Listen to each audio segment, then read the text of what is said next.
وأسلم على سيد الأبرار سيدنا محمد وعلى آله وصحبه وسلم أجمعين. رب اشرح لي صدري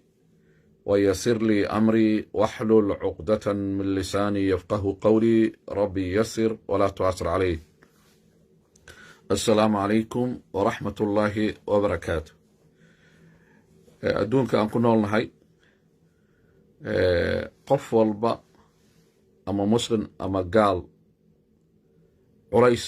ayaa saaran, laakiin culaysyadu waa kala duwan yihiin. qofka muslimka ilaahu yaqaanaa, culays kastoo saaranna wuxuu u arkaa in ay khayr tahay hadduu uu markaas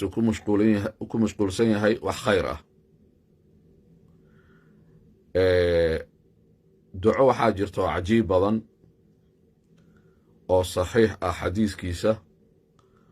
oo Caisha radiallahu tacaala canha, Caisha umulmu'miniin nabartay ducadaasna waxay ka baratay nabiga calayhi salaatu wasalaam. Caisha waxay leedahay nabiga wuxuu i baray duco oo urursan oo wax walba bini aadamka uu raadinayo oo dhan uu ka dhex helayo. bini aadamka wuxuu raadinayaa waxa ugu horeyso waa janno, ducadaas way ku jirtaa. bini aadamka wuxuu raadinayaa caafimaad, ducadu way ku jirtaa. bini aadamka wuxuu raadinayaa inuu lacag helo si u noolaado nolol fiican, ducadaas way ku jirtaa. bini aadamka wuxuu raadinayaa inuu helo xaas, hadduu nin yahayna gabar wanaagsan oo xaas u noqoto, ducadu way ku jirtaa. hadday gabar tahayna waxay raadinaysaa nin fiican oo ninkeeda noqda oo wanaagsan, ducadu way ku jirtaa. haddii laysguursaday oo qoys la yahay oo qoyskaasi aan rabno inuu noqdo qoys wanaagsan, ducadu way ku jirtaa. dhan kale markay aad ka fiiriso ducadan waxaa ku jirta haddii wax walba oo dhib ah oo ilaahay subxaanahu wa tacaala uu og yahay, haddii aad rabto inaad ilaahay ka magan gasho, ducadu way ku jirtaa. cudur haddaad rabto ilahay inaad ka magan gasho, ducadu way ku jirtaa. shil gaari ah haddaad rabto inaad ka magan gasho, ducadu way ku jirtaa. ilmo caasiyaal ah inaad dhasho ama ilmahaaga ay noqdaan, haddaad rabto inaad ka magan gasho, ducadu way ku jirtaa. haddaad rabto inaad ka magan gasho wax ku dhibayo oo kugu soo socdo, ama korkaaga dhibayo, ama maskaxdooda dhibayo, ama qalbigaaga dhibayo, ama gurigaaga dhibayo, ama carruurtaada dhibayo,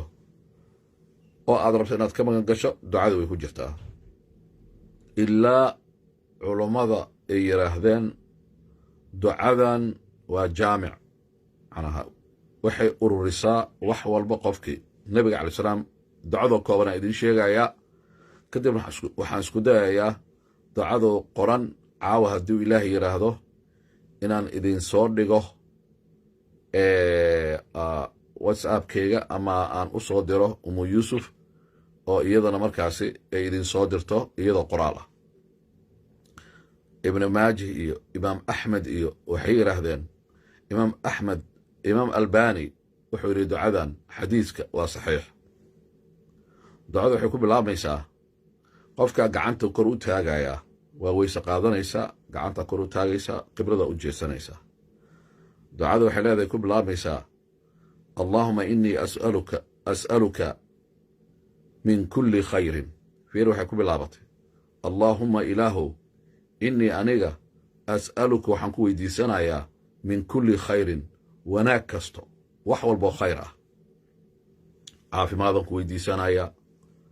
ilmo wanaagsanaan ku weydiisanayaa, shaqo xalaalaan ku weydiisanayaa, gurigaan ku weydiisanayaa, business xalaalaan ku weydiisanayaa. min kulli khayrin. fiira waxa ku xigo caajilihi wa aajilih. caajilihi kiisa soo degdegaya hadda isi, wa aajilihi iyo kiisa khayrkaan ku weydiisanayo haddaad dib u dhigtayna ilaahu isi. ilaahay subxaana wa tacaala marka qaarkeeda khayrka waa kuu dedejinayaa, ama wanaagga aad raadinaysidna marna dibaa laguu dhigayaa. labadaba ilaahu subxaana wa tacaala isii waxa waye marka wixii khayr oo dhan markaasaa waxaad leedahay ducada allaahuma inii acuudu bika min kulli sharin tii hore raalli ahaada waxaan ka soo booday markaa dhahdo caajilihi wa aajilihi waxaad leedahay maa callimtu wamaa lam aclam waxaan ogahay oo wanaag ah ama khayr ah iyo waxaanan ogeynba wa as'aluka waxaa leedahay allaahuma inii as'aluka min kulli khayrin caajilih wa aajilih maa calimtu wamaa lam aclam ilaahu waxaan ku weydiisanayaa wanaag kasto caafimaad guri wanaagsan caruur baariyaal ah wax walboo khayr ah oo dhan kiisa soo degdegaayo iyo kiisa soo daahayo waxaan ogahay iyo waxaanan ogeyn wa acuudu bika ilaahu waxaan kaa magan galay min kulli sharin shar oo dhan caajilihi mid soo degdegaayo hadduu ahaaba iyo wa aajilihi mid soo daahayaba labadaba ilaahu adaan kaa magan galay marka shar maxaa ah shilka waa shar cudurka waa shar marka ada waxaa dhahday shar oo dhan maa aclamu waxaan ogahay macnaha waxaad og tahay shar badan aad og tahay aa jiro cudurka waa shar waa og tahay shirka waa shar waa og tahay caasilmada waa shar waa og tahay laakiin waxaa ogeynaa jiro oo shar ah marka ducada quruxdeeda waxaa ka mid ah maa aclamu maa callimtu minhu waxaan ka ogahay oo shar ah oo aniga aan ogahay iyo maa lam aclam iyo waxaanan ogeynba oo adiga aad og tahay inay shar yihiin ilahu adaan kaa magan galay ducadaan sii wadana marka ducadu waa socotaa markaasaa qofka wuxuu leeyahay allaahuma ilaahu innii anigu as'aluka waxaan ku weydiisanayaa maa sa'alaka wax walboo uu ku weydiistay cabduka wa nabiyuka sala allahu caleyh wasalam fiir weyninka ducada rasuulkuna wax badanuu ilaahay weydiistay khayr oo dhanna isagaa og bini aadan oo dhan adduunka marka laysku keeno midka ugu khayr og waa nebiga calay salaam marka khayr oo dhan wuxuu ogaana wuu weydiistay marka waxaad leedahay wax alle wuxuu ku weydiistay oo khayr ah addoonkaaga nebi maxamed alay salaam ilahu anna waa ku weydiistay marka waxaad leedahay khayrkaasi oo dhan ilahu adaan ku weydiistay wa acuudu bika waxaan kaa magan galay ma stacaada bika minhu cabduka wa nabiyuka wax alla wixii shar ah oo uu kaa magan galay nebiga calayh salaatu wasalaam iyo addoonkaaga wax walboo shar isagaa og wax alla wixii shar ah uu kaa magan galay oo dhanna ilaahu subxana wa tacala anna waa kaa magan galay ducadu quruxdeedu way sii socotaa allaahuma innii as'aluka aljannata annagoo dhan jannaan raadinaynaa ducada dan maxaa ku xigto qaybta saddexaad ilaahu waxaan ku weydiisanaynaa aljannata jannadii ilaahu jannadaan ku weydiisanaynaa wamaa qaraba ilayha iyo wixii jannada ii dhoweynayo waddadeeda maaragtay i raacinayo inaan galo oo min qowlin wa camalin oo wax lagu hadlo ah iyo wax la sameeya ah bini aadamka waa labadaasa ka soo baxda bini aadamka ama wuu hadlaa ama ficil uu sameeyaa ilaahu hadal kastoo lagu hadlo oo janno lagu gelayo ama ficil kastoo la sameeyo oo janno lagu gelayo ilaahu taasna isii weli weysi socotaa ducadii allaahuma innii acuudu bika min annaari ilaahu waxaan kaa magan galay naar xaggeedoo dhan wamaa qaraba ilayhaa iyo wixii naar ii dhoweynayo ama waddadeeda igeynayo oo dhan oo min qowlin wa camalin ilaahu adaan kaa magan galay taasna waa cadaab oo dhan iyo xanuunka wax alla wixii cadaab la xiriiro oo dhan ducada quruxdeedii halkanay kusoo gabagaboobeysaa allaahumma ilaahu innii as'aluka waxaan ku weydiistay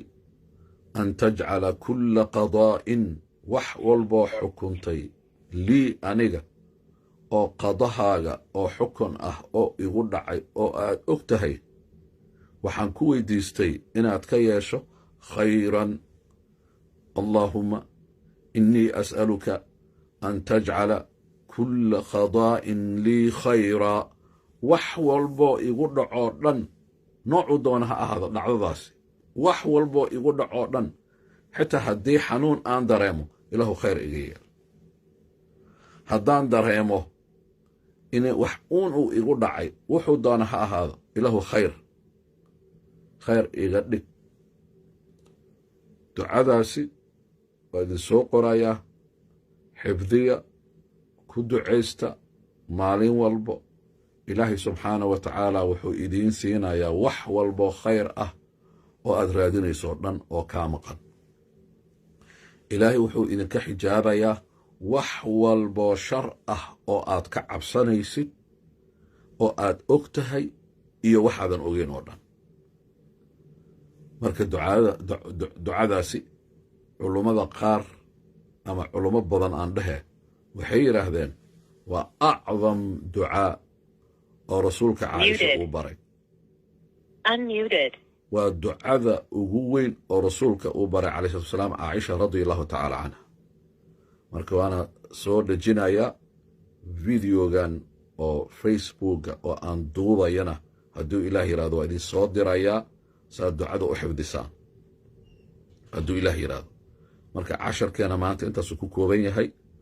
ducada ugu weyn oo caaisha rasuulkay ka soo guurisay calayhi salaatu wasalaam say noo barto wax badanaan u baahannahay muraad badanaan leenahay dad qaarkood waxay leeyihin muraad waxaa ka maqan sharci waddamo ay joogaan ayaa waxay codsadeen inay helaan warqadahaasi ay ku joogi lahaayeen ducadaasay ku jirtaa dad badan ayaa xanuunsan caafimaaday raadinayaan ama waxuu u raadinayaa xaaskiisii ama hooyadiisii ama aabbaheeda ama ilmihii inta naga xanuunsan ilaahay ha caafiyee ducadaasay ku jirtaa caafimaadkooda dad badanaa waxay raadinayaan carruur ay dhaleen oo dhib ay ku qabaan carruurtan ilaahay baariyaal ha ka dhigee ducadaasay ku jirtaa dad badanaa waxay ka cabsanayaan wax dhibayo oo u muuqda iyo wax dhibayo aan muuqan wiilaa ii yimid maalin dhexdaasi ducadan weli ma barin laakiin ducooyin kalaan baray wuu caafimaaday alxamdulilah tahliilna oo qur'aankaan ku dhammayn wuu naga qaatay asoo murugsan uu noo yimid walaalkiisaa la socdo oo aad macnaa u murugsanaa waxbuu arkayay uu ka cabsanayay dabada in la daba taagan yahayna wuu dareemayay meel kasta uu joogana inay cid heesato marka shaytaan ayaa u sawirnaa mar kasto oo maskaxdiisa ee raadna ku yeelatay muuqaalkiisana dhaawaca gaarsiisay ducooyinkii aan u sheegaan idin bari jiray oo 10 duco ahaa min boqol in la akhristo ugu yaraana 1,000 subaxdii uu akhriyo salaada fajrka kadib habeenkii salaatuleylkana inuu akhriyo aayatul kursi ilaahay subxaanahu wa tacaala uu u kaco waad ogtihiin salaatuleylka waa salaada markaad u istaagto ducadaadana la aqbalayo ilaahay subxaanahu wa tacaala waa soo degaa thuluthul akhiir markaasuu leeyahay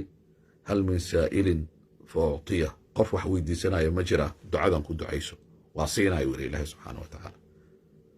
hal min daacin qof ducaysanaya ma jira astajib lahu waa u jawaabaya ducadii waa siinaya hal min mustakfirin qof dembi dhaaf weydiisanayo dembi galay ma jira dembiyaan ku wada jirnaa fa aqfira lah waa cafinaya ballanqaadkaasaad haysataa raaxaad ku jirtaa ducadan xifdi halkaasaan ku joojinayaa wasalaamu calaykum waraxmat ullaahi wabarakaatu